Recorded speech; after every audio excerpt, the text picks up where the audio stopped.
च भव्यं च सर्वं यश्चाधितिष्ठति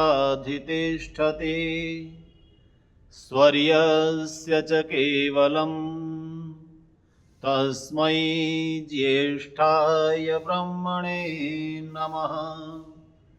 तस्मै ज्येष्ठाय ब्रह्मणे नमः। पवित्र आत्माओं, प्राचीन वैदिक साहित्य परंपरा में एक शास्त्रार्थ विधा का उल्लेख प्रायः प्राप्त होता है। शास्त्रार्थ का अभिप्राय यदि हम शब्द का विच्छेद करके जानें, शास्त्र का अर्थ प्रस्तुत करना। प्रश्न ये उठता है कि शास्त्र कौन से माने जाएं जिनका अर्थ हमको प्रस्तुत करना है। आर्ष परंपरा और अनार्ष परंपरा दो हमें प्राप्त होती है। आर्ष परंपरा का अर्थ है ऋषि प्रणीत शास्त्रों का जो प्रणयन किया गया, ये ऋषियों के द्वारा प्रणीत जो शास्त्र हैं वो आर्ष ग्रंथ माने जाते हैं। फिर प्रश्न आता है, ऋषि कौन? ऋषयो मंत्र दृष्टारः, एक इसकी सरल व्युत्पत्ति है। एक है ऋषि साक्षात्कृत धर्माणो ऋषयो बहुविध, जिन्होंने जिस जिस विषय का साक्षात किया है। एक विषय है मनुष्य जीवन। मनुष्य जीवन कैसे होता है, किस लिए होता है, प्रयोजन क्या है, ये सब जिन ऋषियों ने साक्षात किया, और वो साक्षात करने की विधा जो हमारी रही है, अर्थात जीवन का अनुभव करके और उसको व्यक्त करना। यदि हम इसको दूसरे शब्दों में कहें, सृष्टि के आदि में जिन चार ऋषियों को हम मानते हैं, अग्नि, वायु, आदित्य, अंगिरा, इन चारों ऋषियों ने ईश्वर से ज्ञान प्राप्त किया, अर्थात ब्रह्म का जो ज्ञान है उसको सृष्टि के आदि में प्रस्तुत किया। इस पर विवाद हो सकता है। बहुत से लोग ये कह सकते हैं कि आप जिस ज्ञान को ईश्वर का ज्ञान कह रहे हैं, तो हम कैसे मान लें को ज्ञान ईश्वर का है? तो आर्ष परंपरा ये कहती है कि जो ज्ञान सर्व स्वीकार्य हो सकता हो, हठ, दुराग्रह आदि को छोड़कर, जिन जिन सिद्धांतों को पृथ्वी का कोई भी मनुष्य, पूरी पृथ्वी पर, किसी एक देश की बात नहीं, शुद्ध मन से स्वीकार कर सकता हो, सत्य बोलना, सरल रहना, प्रेम करना, जीवन को कल्याण के मार्ग पर ले जाना, प्राणी मात्र कल्याण का चिंतन करना, सबके हित की बात करना, आत्मोन्नति के मार्ग को प्रशस्त करना, ये ऐसा लगता है कि सबको स्वीकार करने में कहीं आपत्ति नहीं है। धैर्य के साथ जीवन चलाना, किसी दुर्बल को, कमजोर को क्षमा करना, किसी का पदार्थ चोरी न करना, बुद्धि का प्रयोग करना सत्य सत्य को जानने के लिए, ये कुछ ऐसे विषय हैं जिनको मैंने संक्षेप में कहा कि दुनिया का कोई व्यक्ति इस पर अपनी असहमति व्यक्त नहीं कर सकता। इसका अभिप्राय हुआ, जो ज्ञान न क्षेत्र के लिए है, न काल विशेष के लिए है, न किसी व्यक्ति विशेष के लिए है, ऐसा ज्ञान जिन ग्रंथों में है, आप उनको कह सकते हैं कि वो किसी एक मनुष्य का ज्ञान नहीं हो सकता। निश्चित रूप से उसके पीछे कोई सर्वज्ञ शक्ति है। इसीलिए कहा जाता है कि वेद का एक एक आप ऋचा को देखिए, किसी ऋचा में कहीं ऐसा भाव यदि किसी के सामने हो तो प्रस्तुत करें कि वो किसी काल विशेष में प्रासंगिक था, वर्तमान में प्रासंगिक नहीं है। किसी क्षेत्र विशेष में प्रासंगिक है, सारी पृथ्वी पर प्रासंगिक नहीं है। ऐसा आपको नहीं मिलेगा। ये मैं अब तक का जो मेरा थोड़ा बहुत अध्ययन है उसके आधार पर ये कह रहा हूं।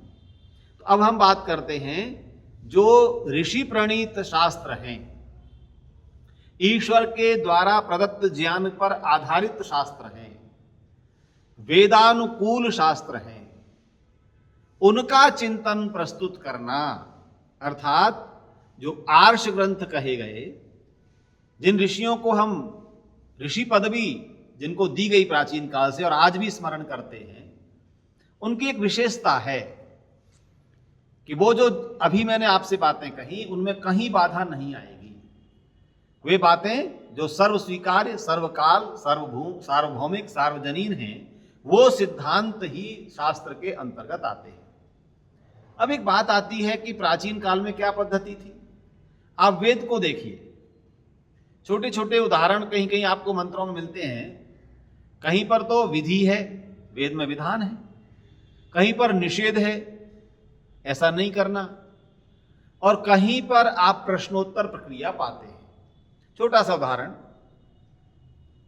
कस्त्वायुनक्ति, वेद कहता है हे मनुष्य, तू संसार में आया, कौन तुझे इस संसार में युक्त करता है, लगाता है। सत्वायुनक्ति, वह जो सर्वोपरि सर्वसत्ता है, सर्वशक्तिमान है, सर्वोच्च सत्ता ईश्वर है, वो आपको नियुक्त करता है, हमें नियुक्त करता है। ऐसे ही आता है किम स्थित एकाकी चरति, उत्तर मिलता है सूर्यो एकाकी चरति। आप इस विधा को देखेंगे तो अनेक ऋचाओं में प्राप्त होगी, और जब ये विधा प्राप्त होती है तो इसी विधा को ऋषियों ने आपस में भी चर्चाएं की। जिन शास्त्रों को प्रामाणिक माना गया, शब्द प्रमाण के अंतर्गत रखा गया, क्योंकि हम जानते हैं कि प्रत्यक्ष प्रमाण है, अनुमान प्रमाण है और शब्द प्रमाण है। इसके साथ उपमान भी जुड़ता है, अर्थापत्ति भी जुड़ता है, ऐतिह्य भी जुड़ता है, लेकिन वो सब इसके पोषक हैं। मुख्य प्रमाण कोटि में हम माने तो 3, प्रत्यक्ष, अनुमान और शब्द। शास्त्रों ने भी कहा है, पर मैं आपसे सरल चर्चा कर रहा हूं। प्रत्यक्ष जिन जिन वस्तुओं का, जिन विषयों का हम साक्षात करते हैं, अपनी इंद्रियों से जानते हैं, वो प्रत्यक्ष ज्ञान है। दूसरा, हम अनुमान से जानते हैं। दुनिया का कोई व्यक्ति ये नहीं कह सकता कि मैं केवल प्रत्यक्ष पर विश्वास करता हूं, क्योंकि सभी विषयों का प्रत्यक्ष कोई भी व्यक्ति किसी एक जीवन में, एक काल में कर ही नहीं सकता। तो क्या शेष जो उसका प्रत्यक्ष नहीं हो रहे, क्या वो ज्ञान नहीं है? इसके लिए फिर आएगा कि अनेक ऐसे भी ज्ञान हैं जो हम अनुमान से जानते हैं, और अनुमान के भेद पर जाऊंगा तो दर्शन का विषय हो जाएगा। अनुमान हम करते हैं कि अगर प्रकाश है तो सूर्य प्रकाश दे रहा है। आपको कहीं पूरी धरा कहीं दिखी गीली हुई है तो इसका मतलब वर्षा हुई थी। उसको भी 3 भेद कर दिए, पूर्ववत, सेवत, शेषवत, सामान्य तो दृष्टम से दर्शन की भाषा में, अर्थात कारण को देखकर कार्य का अनुमान करना, कार्य को देखकर कारण का अनुमान करना और सामान्य रूप से अनुमान करना। और तीसरा जो महत्वपूर्ण प्रमाण है वो शब्द प्रमाण है। चाहे वो विज्ञान का विद्यार्थी हो, चाहे दर्शन का हो। क्या विज्ञान के सभी विद्यार्थी सभी विषयों को प्रत्यक्ष करते हैं? नहीं। पूर्व वैज्ञानिकों के द्वारा जो मान्यता स्थापित की गई है, जिसका अन्वेषण करके, शोध करके जो प्रस्तुत कर दिया है, उस पर हमारा पूरा विज्ञान जगत चल रहा है। जब भौतिक विज्ञान का जगत अपने पूर्व वैज्ञानिकों की बात को प्रामाणिक मानता है, तो भौतिक विज्ञान के साथ साथ आत्मिक विज्ञान, स्पिरिचुअल नॉलेज, क्या इसको अप्रामाणिक नहीं मानेंगे? तो मानना होगा। क्यों? कि जिन्होंने अनुभव के द्वारा ये प्रस्तुत किया, तो वो अनुभव की करने वाले कौन है? उसी का शब्द तो है ऋषि। ऋषयो साक्षात्कृत धर्माण, अर्थात जिस का साक्षात करते हैं उसे व्यक्त करते हैं, वो ऋषि कहलाते हैं। तो ऐसे ऋषियों के द्वारा जो प्रदत्त ज्ञान है, उदाहरण के लिए विज्ञान जगत में बहुत सारी मान्यताएं, स्थापनाएं हैं जिन पर चर्चा होती है। एक विकासवाद का सिद्धांत है, एक ग्रेविटी का सिद्धांत है, लॉ ऑफ ग्रेविटी कहते हैं आप। इन सब पर चर्चा होती है कि नहीं? वैज्ञानिक चर्चा करते, इसको भी शास्त्रार्थ कहा जाएगा। इसी प्रकार से जो आत्मिक पक्ष है, दार्शनिक पक्ष है, अध्यात्म के पक्ष हैं, उनमें भी शास्त्रार्थ होता है। अर्थात जो बात कहीं शास्त्र में है, उसकी प्रामाणिकता कैसे सिद्ध हो। उस प्रामाणिकता के लिए दो विद्वान, चार विद्वान या एक मत को मानने वाला एक पक्ष, दूसरे मत को मानने वाला दूसरा पक्ष जब बैठता है तो उस पर वो प्रमाणित करता है कि वास्तव में प्रमाण क्या है, कौन सी ऑथेंटिसिटी है। इसको ही तो शास्त्रार्थ कहते हैं।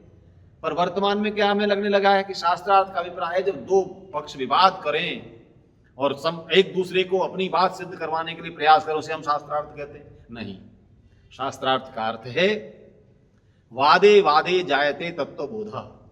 संस्कृत में सामान्य सा ये वचन है कि जब विद्वान मस्तिष्क चर्चा करते हैं तो किसी तत्व तक पहुंचते हैं। मेरे तत्व शब्द से किसी एक श्रोता ने मुझे टिप्पणी लिखी कि साहब क्या आप ईश्वर को तत्व मानते हैं। मैं इस बात को भी स्पष्ट करता चलूं कि तत्व क्या है, जिसका अस्तित्व है। भाई इसी से तो अस्तित्व शब्द बना है। अस्ति अर्थात जो है, सत्ता में है, उसका हम अस्तित्व कहते हैं। प्रकृति का अस्तित्व दिखाई दे रहा है हमको, जैसे हम प्रकृति करें, हालांकि दर्शन की भाषा में यह विकृति है कि मूल प्रकृति से जो कार्य उत्पन्न हुआ है वो विकृति कहलाता है। तो तत्व का अभिप्राय चेतन भी है और जड़ भी है। जड़ तत्व, चेतन तत्व, इनको भी तत्व ही कहा जाता है। तो स्पष्ट कर रहा हूं कि दो तत्वों की जब बात की जा रही है, कौन सा सैद्धांतिक बात, कौन सी प्रामाणिक बात है, उसकी चर्चा करने वाले विद्वान जब बैठकर चर्चा करते हैं शास्त्रार्थ कहा जाता है। दो वैज्ञानिकों में मतभेद हो सकता है, लेकिन दोनों जब उस प्रयोगशाला में जो सिद्ध हो जाता है बात मान ली जाती है। इसी तरह से क्या हमको सनातन सिद्धांतों की रक्षा के लिए आपस में संवाद करने चाहिए कि नहीं? अवश्य करने चाहिए। तो मैं जो आपसे निवेदन कर रहा था कि आज एक बड़ी बात फैलाई जाती है, अरे साहब ये आस्था का विषय, इस पर चर्चा नहीं करनी, इस पर कोई प्रश्न नहीं उठाना। मैं आपको निवेदन करना चाहूंगा कि सनातन वही है जिसमें हमेशा शास्त्रार्थ हुए हैं। तो प्राचीन काल को आप उठा करके देखिए, ऋषियों के शास्त्रार्थ हो रहे हैं। जिज्ञासु प्रश्न कर रहा है ऋषि से, ऋषि उसका उत्तर दे रहे हैं, फिर जिज्ञासु प्रति प्रश्न कर रहा है, फिर ऋषि उत्तर दे रहे हैं, फिर प्रति प्रश्न कर रहा है। तो प्रश्न और प्रति प्रश्नों के माध्यम से जो ज्ञान प्राप्त होता है वो स्थायी होता है। पर बड़ी विडंबना का विषय है, आज हमारा सनातन जगत हर विषय में ये कहकर शांत हो जाता है, नहीं जी हमारी परंपरा है। मैंने कितनी बार कहा, लोगों से कहता हूं, हमारे विद्वान, पूर्ववर्ती विद्वान भी कहते हैं कि परंपरा आप कहते किसे हैं? सत्य पर आधारित जो विचार समाज में चलता है वो परंपरा बन जाता है। परंतु यदि सत्य से ही मनुष्य दूर हो जाए, मूल को जान ही न पाए, तो क्या करेगा? जो है जी तो मेरी परंपरा, इसको नहीं छोड़ सकता। अरे ऐसी परंपरा का चिंतन तो कीजिए। वेद की परंपरा, जो सर्व प्राचीन सृष्टि के आदि की परंपराएं हैं, उनको भूलकर आज सनातन समाज 100, 200, 500, 1000 वर्ष की परंपराओं पर बटा हुआ है। इस परंपराओं के लिए हमें शास्त्रार्थ की आवश्यकता है। इसी परंपरा को, शास्त्रार्थ परंपरा को, शास्त्रार्थ विधा को आधुनिक जगत में किसी ने स्थापित किया तो वो महर्षि दयानंद सरस्वती जी हैं। उससे पहले जगतगुरु शंकराचार्य जी हैं। जगतगुरु शंकराचार्य जी को आप देखते हैं, नास्तिक मत, बौद्ध और जैन के साथ उनके अनेक शास्त्रार्थ हुए। तो जो जगतगुरु शंकराचार्य जी ने कार्य किया, मैं कहता हूं उसी कार्य को 19वीं शताब्दी में महर्षि दयानंद जी ने पुनः जगाया, पुनः बढ़ाया। और ऋषि के जो शास्त्रार्थ हुए हैं उस पर मैं क्रम से आगे बढ़ूंगा। ऋषि जी ने अपनी मान्यता स्थापित की, कहा ईश्वर के विषय में शास्त्रार्थ कीजिए, ईश्वर साकार है या निराकार। दूसरा, सगुण और निर्गुण को लेकर के भेद चल गए थे हमारे समाज में। इन विषयों पर आज बहुत आवश्यकता है। सगुणोपासना, निर्गुणोपासना। हर व्यक्ति कह देगा जी मैं तो सगुणोपासना, सगुण का अर्थ साकार नहीं है, ये बहुत स्पष्ट कर रहा हूं। अर्थात जो आकार जिसका नहीं, चेतना है, वो भी तो सगुण है। जो जड़ है उसमें भी गुण है। जो गुण है वह उसके साथ सगुण कहा जाएगा, और जो गुण नहीं है उनको वो निर्गुण कहा जाएगा।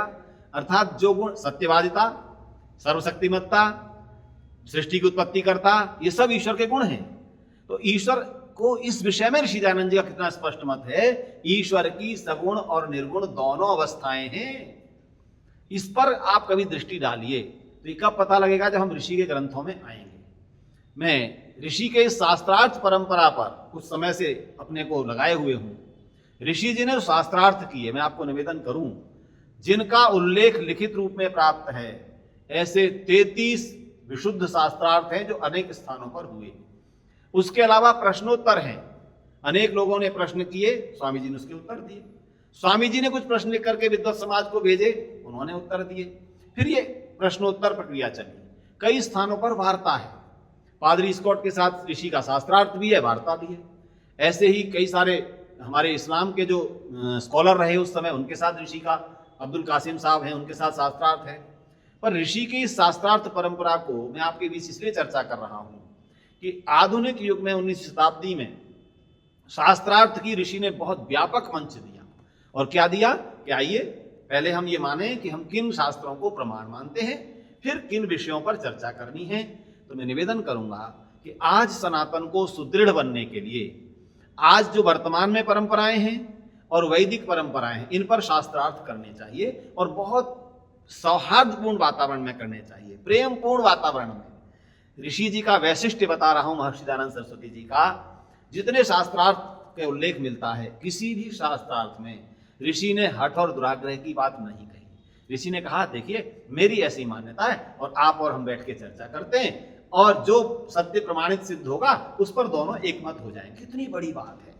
आज इस मत को जानिए, ऋषि दयानंद जी का जो मत है अपना कुछ भी नहीं। पहली बात है वो कहीं नहीं कहते कि मेरा कोई मत है, मैं तो ब्रह्मा से लेकर जैमिनी पर्यंत ऋषियों के जो मत हैं, आदि ब्रह्मा को हम कहते हैं, जिस ब्रह्मा से प्राण प्राप्त हमारा चारों ऋषियों में आया, उस ब्रह्मा से लेकर के महर्षि जैमिनी जो मीमांसा दर्शन के प्रणेता हैं, वहां तक ऋषि परंपरा रही।